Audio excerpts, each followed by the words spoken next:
हम आमंत्रित करने जा रहे हैं हमारे ओजस्वी नेतृत्व, हमारे प्रदेश के मुखिया, जिनके नवविचारों से मध्य प्रदेश निखर रहा है, संवर रहा है। गुरु पूर्णिमा के अवसर पर आज पूरे प्रदेश में उच्च शिक्षा विभाग, स्कूल शिक्षा विभाग और इस अवसर पर यहाँ इस मंच भोपाल पर आयोजित हमारे माननीय शिक्षा मंत्री श्रीमान उदय प्रताप सिंह जी, हमारे विविध अलग अलग प्रकार के पूरे जिलों में जुड़े हुए सभी माननीय मंत्रीगण, उप मुख्यमंत्रीगण, सभी माननीय सांसदगण, माननीय विधायकगण, महापौर, यहाँ की महापौर मालिनी गौड़ जी, माननीय विधायक भगवान दास सबनानी जी, इस अवसर पर मौजूद हमारे सभी विविध अधिकारीगण और आप सब पूरे प्रदेश के शैक्षणिक जगत के सभी प्राध्यापकगण, प्यारे प्यारे विद्यार्थियों, इस अवसर पर मौजूद सभी अभिभावकगण, भाइयों बहनों, पत्रकार साथियों, आज के इस अवसर पर मैं अपनी ओर से पूरे प्रदेशवासियों को, आप सबको बहुत बहुत बधाई देता हूं, अभिनंदन करता हूं। कितना हमारा अपना सनातन संस्कृति का उज्ज्वल पक्ष है गुरु पूर्णिमा, और गुरु को हमने अपने जीवन में, गुरु का अर्थ तो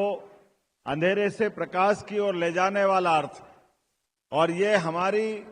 आदिकाल से सांस्कृतिक धारा भी है। दुनिया में 200 से ज्यादा देश है,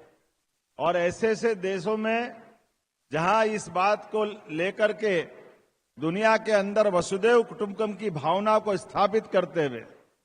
हाँ, हमें गर्व है, 1000 साल पहले, 2000 साल पहले दुनिया में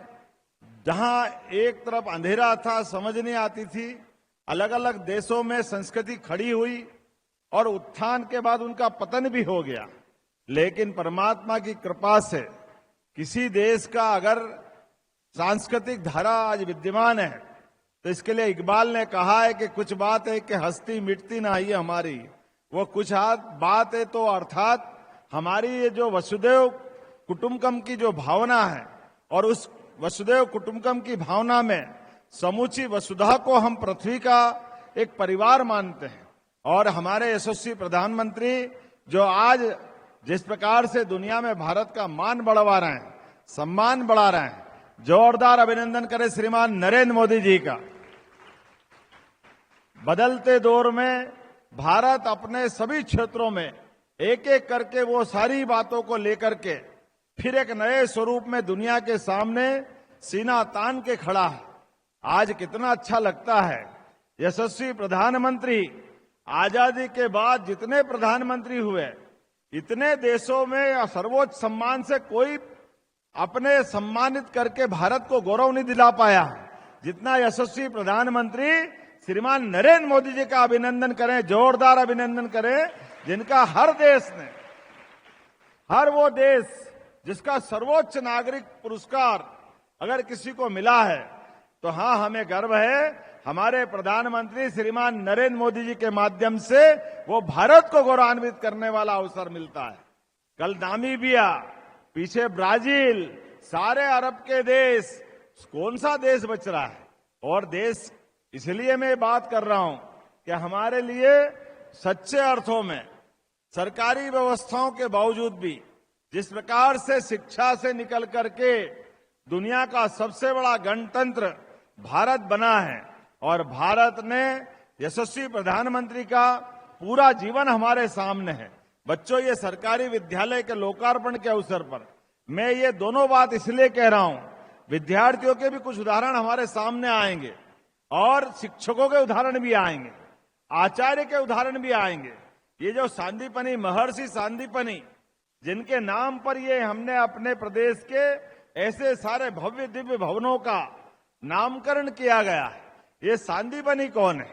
सांदीपनि, महर्षि सांदीपनि जी, जिनके जीवन में उस काल में 5000 साल पहले अपने गुरुकुल में 64 कला, 14 विद्या, सारे 18 ही पुराण, चारों वेद, और उससे बड़ी भी जो आज भी हमारे सबके लिए अत्यंत आदर की भावना है, सांदीपनि जी का जीवन। याद करो कंस का वो खराब समय, जब आचार्य सांदीपनि जी को अपना आश्रम बनारस में बंद करके तीर्थाटन के लिए निकलना पड़ा। जब ऐसे सत्ताधीश तानाशाह बन जाते हैं तो ये सारी व्यवस्था ध्वस्त कर देते हैं, समाज में हाहाकार मच जाता है। ऐसे में सांदीपनि जी देशाटन के लिए निकलते हैं, जिसको हमारी भाषा में तीर्थाटन कहते हैं। एक 6 माह का बच्चा और पति पत्नी दोनों,